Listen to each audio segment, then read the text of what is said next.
Gulf खबरें में आप तमाम लोगों को वेलकम करते हैं।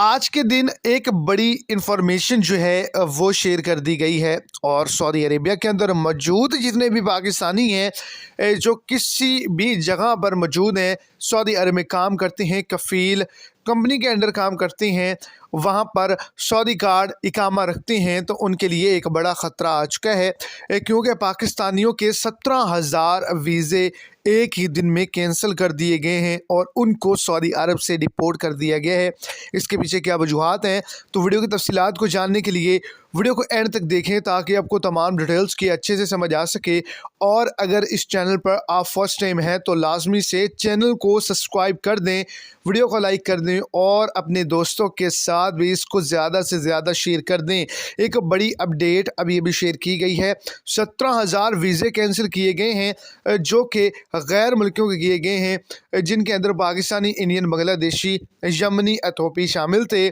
जो कि वहाँ पे गैर कानूनी तरीक़ाकार से रह रहे थे, वायलेशन कर रहे थे, लेबर कानून की खिलाफ वर्जी कर रहे थे, सरहद अबूर करके जो है सऊदी अरब में दाखिल होने की कोशिश कर रहे थे,